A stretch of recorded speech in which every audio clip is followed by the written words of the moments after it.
This ultimate guide to question 4 from the OCR GCSE English Language Paper 1 will show you exactly what you need to do in order to get full marks.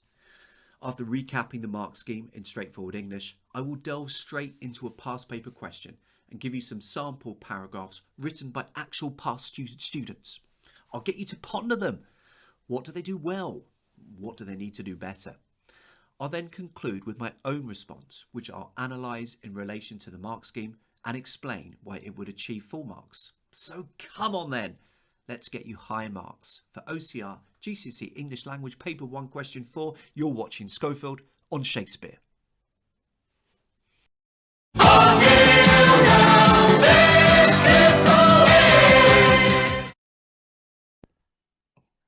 So there are 18 marks for this question, but this is split into 2 sections. 12 marks are for AO4. This is for the quality of your evaluation and your use of appropriate quotations. What exactly do we mean by evaluation? Well, for me, it relates to weighing up, considering both sides to a statement, sometimes agreeing, sometimes disagreeing, sometimes quibbling slightly. At the top ends, your evaluation will be sustained, perceptive, and considered. Meanwhile, your quotations will fit perfectly within the structure of your sentence and will have been carefully chosen. And then AO3 out of 6 relates to your ability to compare the writer's ideas and perspectives across the 2 texts. At the top ends, your comparison needs to be detailed and interwoven. Thus, clearly, you will need to use plenty of these kinds of words and phrases. Press pause if you would like to copy this table down. The video will resume in 5 seconds' time.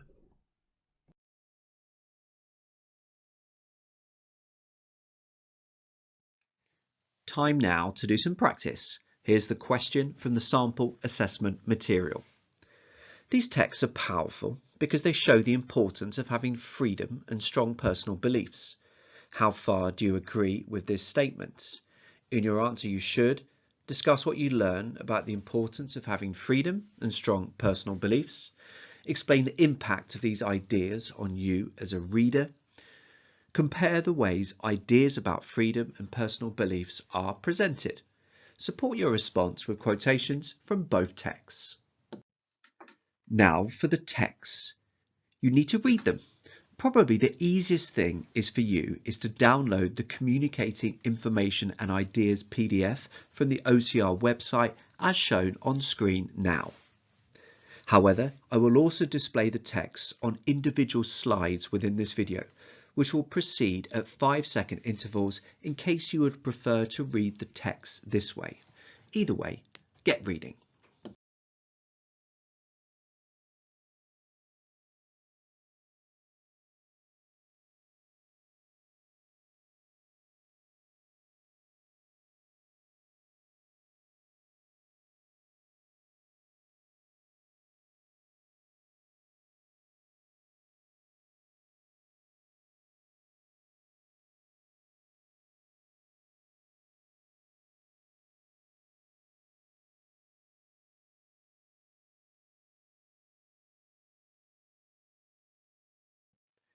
At this point, if you haven't already, it might be an idea to write your own response to this question so that you have something to compare it against.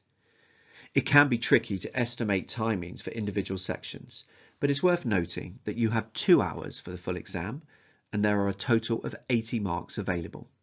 Mathematically speaking then, which is a crude measure, you would expect to spend no more than 30 minutes on this and probably a little less.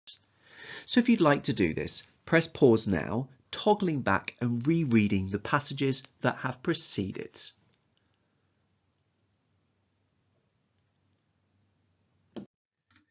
Before looking at some pupil responses and my own, a reminder of the mark scheme. AO4 is out of 12 and is about the quality of your evaluation and your use of quotations. And AO3 is out of 6. How well and regularly and engagingly do you compare? One past pupil wrote, both texts show the importance of standing by strong personal beliefs. The first extract shows a man in a physical altercation in which all the odds were stacked against him. He was unarmed, outnumbered by his masters, and had never had to fight back like this before. Although he knew if he did, he would be found out and prosecuted, most likely killed, he still fought his abuser. He did this only because he knew the importance of standing by personal beliefs, even if it means putting oneself in danger. Obama showed this belief, as he explains through his personal anecdote, when he protested against the apartheid. These protests were controversial and often dangerous, but Obama, like Douglas, stood by his beliefs and stood up against all odds. So what do you think of this? What kind of band or mark would it get? If watching in the classroom, press pause to discuss and, appropriately given the question, evaluate.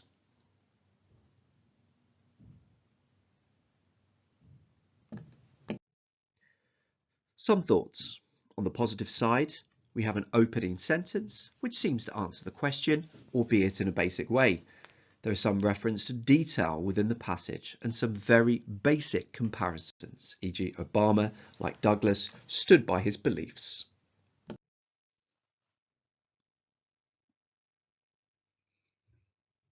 However, it is far, far too short. There are no quotations. The response to the question is basic, and we need to have some more specific comparisons and contrasts.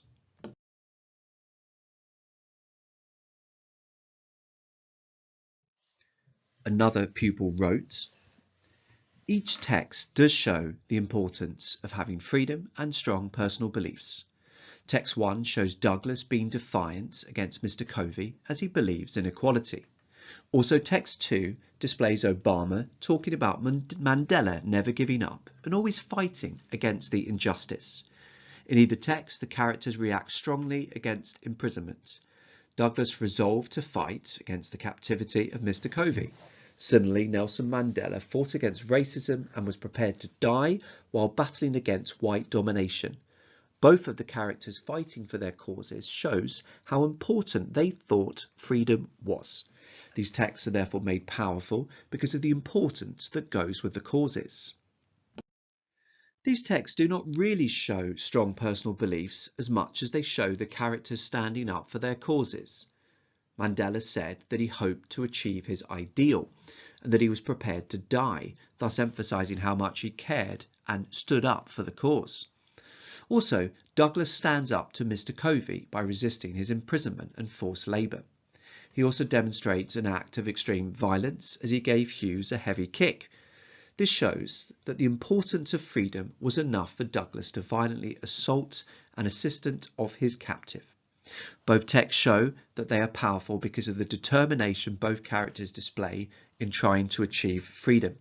Also, the Mandela speech shows how having strong personal beliefs can inspire you to fight for justice. So, again, what do you think of this? What does it do well? What does it need to do even better? What kind of mark would it get if in the classroom? Press pause and discuss.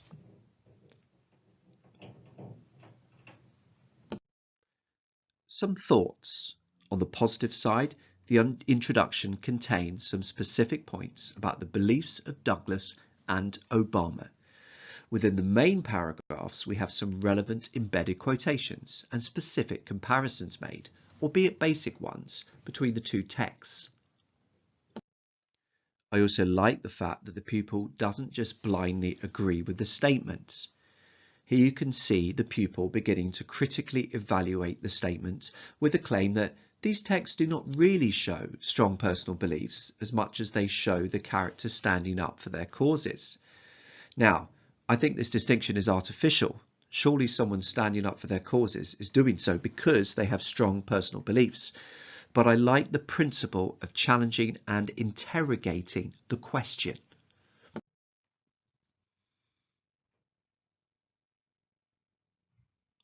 However, I also think this response is too short for 18 marks, and the engagement with the question is rather basic. Looking at the second paragraph on screen, how do we as readers respond to the different battles of Douglas and Mandela?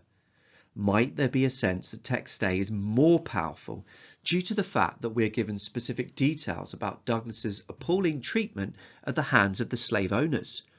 Or might we feel that text B is more powerful simply because Mandela inspired so many people across the world, including an American president? The evaluation needs to be more developed.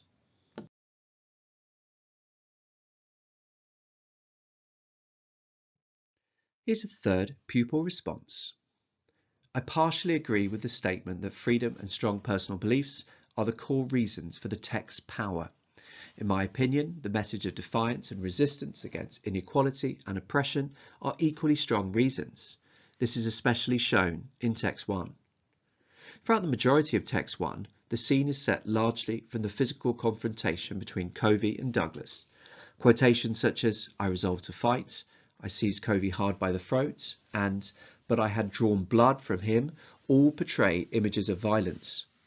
The immediate driving force of this violent reaction is evidently the fact that Douglas had enough of Covey's abuse. Shown in the quotation, "I was determined to be used no longer."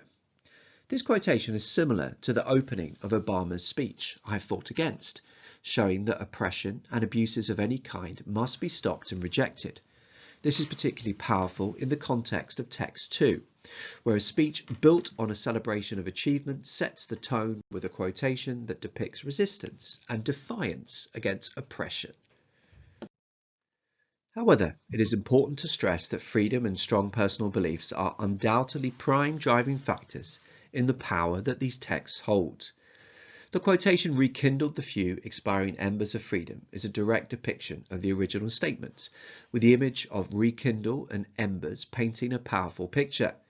Similar to this, Nelson Mandela says, "I have cherished an ideal of a democratic and free society." This time, the same idea of freedom is expressed explicitly in blunt and clear fashion, once again in Obama's opening statement. This means that freedom is clearly a core idea within the speech if it was used to set the tone. The quotation above is also a prime example of a strong personal belief that adds great power to the speech itself. The portrayal of strong personal belief in text 1 rarely ever leaves the topic of freedom itself, along with the refusal to be oppressed. This shows how these ideas are both dependent and interrelated factors towards making the text powerful. In conclusion, the messages of resilience and resistance against oppression, coupled with the celebration of freedom and self-belief, are intertwined reasons, reliant on each other to produce a powerful effect. If you're in the classroom, or even if you're not, press pause in a moment to think about this response. What's good about it? What could be even better?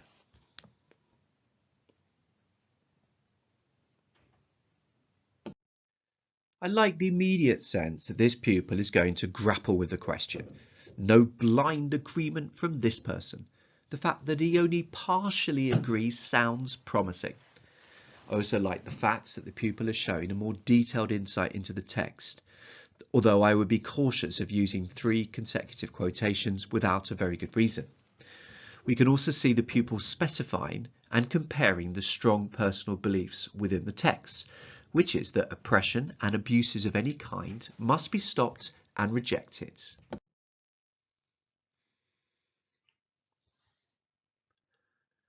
However, I also feel that this pupil could compare more often and develop points in even more critical detail.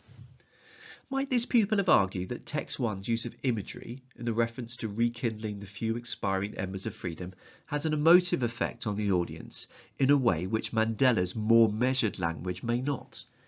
And if this was argued, might this imply that text 1 in this way is more powerful?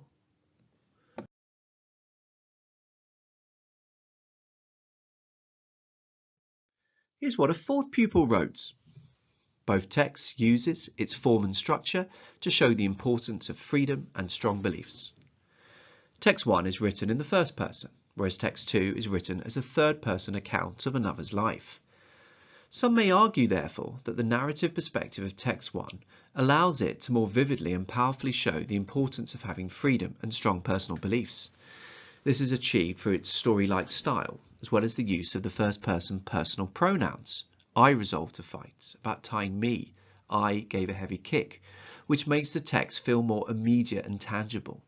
Unlike with text 2's speech form, text 1's strictly chronological narrative style more clearly shows the importance of strong personal beliefs, as it more vividly engages the reader, which makes the results of the Douglas's strong will, the fact that Mr. Covey never laid his finger on him again, much more pronounced. However, others may argue that the narrative perspective of text 2 allows it to more clearly show the importance of freedom and strong beliefs. Arguably, an account of someone else's life would seem more objective and powerful than an account of your own. The structure of Obama's speech also frequently shifts focus, from a quotation to a paragraph paying tribute to Mandela, to a third-person account of his achievements, to a first-person reflection of his influence, and finally to a paragraph addressing an entire nation. The wide range of perspectives and foci powerfully reflects the vast extent of his impacts on the countless millions. Text 2's form, therefore, arguably better shows the importance of fighting for freedom and strong personal beliefs, as it better pronounces the positive impacts that arose from it, especially compared to the narrowed nature of text 1's exclusively first-person perspective. A similar feature both texts employ to show the importance of freedom and strong beliefs is the giving of a personal account. In text 1, it was because of Mandela's struggle for freedom and his strong personal beliefs that caused Obama to become one of the countless millions who became inspired, so much so that Obama personally took action against oppression and participated in a protest against apartheid. Similarly, text 1's personal account of a fight between the narrator and his slave master shows the importance of having a strong will, as because of it, Douglas was resurrected from the tomb of slavery to the heaven of freedom. That said, however, unlike with text 2, text 1 is much more dramatic and shocking for the readers, as it makes use of graphic and vivid vocabulary in the description of the fight scene, which in itself already makes text 1 more gripping and powerful than the sombre nature of text 2. It is revealed that Douglas seized Mr. Covey hard by the throat and later gave Hughes a heavy kick. The inclusion of such an intense scene would certainly shock, grip and engage the reader more than the relatively drier style of the speech of text 2. This allows the text to be more powerful, more clearly showing a struggle for freedom and strong personal beliefs. In contrast, far more is left to the audience's imagination and own thoughts with the language used in text 2. For example, when it is mentioned that Mandela fought against white domination and black domination, the audience is left wondering about the details of the battle. What did he have to face? What sacrifices and struggles did he endure, for example? Ultimately, to fully show the importance of having freedom and strong personal beliefs, vivid and clear details must be given in order to make the account more powerful, believable, and impactful for the audience. Thus, I feel that the dramatic atmosphere of text 1 allowed it to more powerfully achieve this. So, time now to think about this response. What's good about it? What could be even better? Discuss and think. Off you go.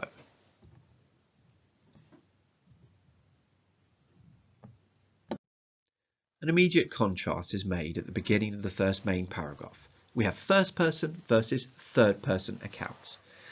However, most importantly, this difference is not just stated, it is evaluated. Might the narrative perspective of text 1 allow the writer to more vividly and powerfully show the importance of having freedom and strong personal beliefs? But we can see interwoven comparisons throughout this first main paragraph.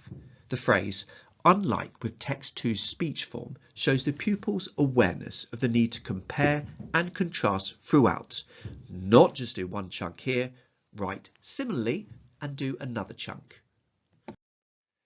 Here you can see some lovely probing of the question. From initially tentatively suggesting that the personal narrative nature of text 1 might make it more powerful, the pupil gives a different perspective. Could the wide range of perspectives and foci actually make text 2 more powerful?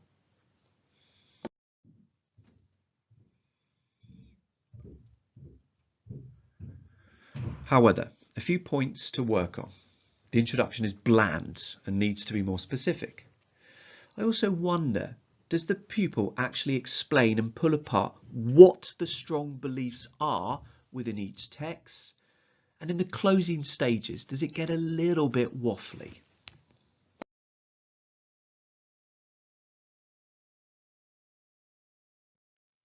Time for my response. Text 1 shows the importance of having freedom via the presentation of the miserable, oppressed life of a specific slave, Frederick Douglass. In contrast, text 2 eulogizes about the life of Nelson Mandela, someone denied freedom for many years who became South Africa's first black president and inspired countless millions. Text 1 is written in the first person by a slave, and the depiction of his life is horrific and shocking. We learn that his slave master tried to tie his legs with a long rope and felt that he could do what he pleased with him. Particularly within today's context, it is powerful to hear the details of the slave owner's dehumanizing behavior at first hand. We instinctively react against this and recognize the importance of freedom and humanity for all. That said, it's important to acknowledge that this is an historical account about a single individual, whereas text 2 explores the extraordinary impact of a legendary world leader who also felt strongly that he deserved to be free. Rather than focus on the details of Mandela's time in prison, Obama takes a longer-term view and praises the fact that Mandela was able to transform an entire country, South Africa, and move all of us due to his resilience whilst fighting for freedom and democracy. So on one level, we might feel as though text 2 is more powerful than text 1 due to the extraordinary, long-lasting influence of Mandela. However, text 1 does give a unique insight into the appalling everyday lives of slaves in the 19th century and the impressively defiant attitude of one slave in particular. Douglas gave one of his slave masters a heavy kick close under the ribs before fighting him for nearly 2 hours. The fact that the slave master is forced to lie about the encounter he claims to have whipped Douglas shows both that slaves were routinely mistreated, rather like you might treat a horse or a dog, but also that Douglas was able to demonstrate disconcerting defiance. As readers, we cannot help but admire Douglas's extraordinary courage within captivity. He may not feel able to achieve physical freedom at this point, but he has successfully managed to retain a certain level of integrity and self-respect within his confinement, while still maintaining a determination to be free. He feels strongly that it is wrong from him to be whipped and treated like a brute, and as readers, we agree wholeheartedly with this. Given the enslaved status of the writer of text 1, it is unsurprising that his rhetoric is more passionate and emotive, albeit only in the final paragraph. He describes his longing for freedom with imagery inspired by the life and death of Jesus Christ. It was a glorious resurrection from the tomb of slavery to the heaven of freedom. This has a powerful effect on the reader, particularly those familiar with the Christian story of resurrection. Consequently, we cannot help but rail against the appalling injustices of the slave trade. Nonetheless, there is something equally admirable in the words used by Mandela at his trial in 1964, which are quoted in full by Obama. "I have fought against white domination and I have fought against black domination." This equally weighted sentence implies strong personal beliefs in equality and the importance of freedom. What particularly impresses is the controlled, calm-sounding tone. Mandela, like Douglas, believes so much in his values that he is prepared to die, and yet he is still able to retain his composure to talk of his dream in which all persons live together in harmony. Overall, text 2 is an even more powerful account of the importance of having freedom and strong personal beliefs, as it shows the impact of an individual upon the world. A former prisoner from South Africa has achieved so much that he has been praised by the President of the United States, no less.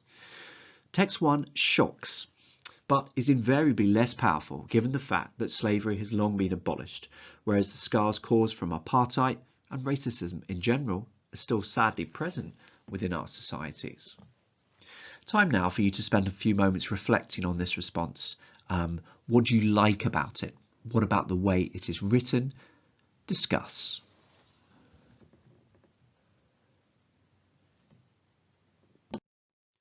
How does this response match the criteria within the mark scheme? Well, note from the very word go that I am comparing, signified by words and phrases such as whereas and text 2 is more powerful than text 1. I'm not taking the text one at a time. I'm looking to compare and contrast after pretty much every other sentence. Note here that I'm evaluating, considering, probing. Yes, in some aspects we might consider text 2 more powerful than text 1, but then again, crucially, I develop and sustain this evaluation throughout the course of my response. The connective nonetheless is a clue to the fact that I'm refusing to simplify, that I'm keen to explore many different aspects of how each text may be seen as more powerful. Finally, note the skillful use of embedded quotations. At lunch today, a pupil suggested to me that a quotation might never be longer than 5 words. I'm not sure I fully agree with this, but certainly the shorter the better. This leaves more room for your delicious, flowing evaluation. So, what is required in order to get the full 18 marks for question 4 from paper 1? Well, examiners are looking for lots of embedded quotations, a nuanced response to the question, i.e. some partial agreement with the statement, some partial disagreement, some quibbling here, some rephrasing here, and comparisons throughout. Good luck, and many thanks for watching Schofield on Shakespeare.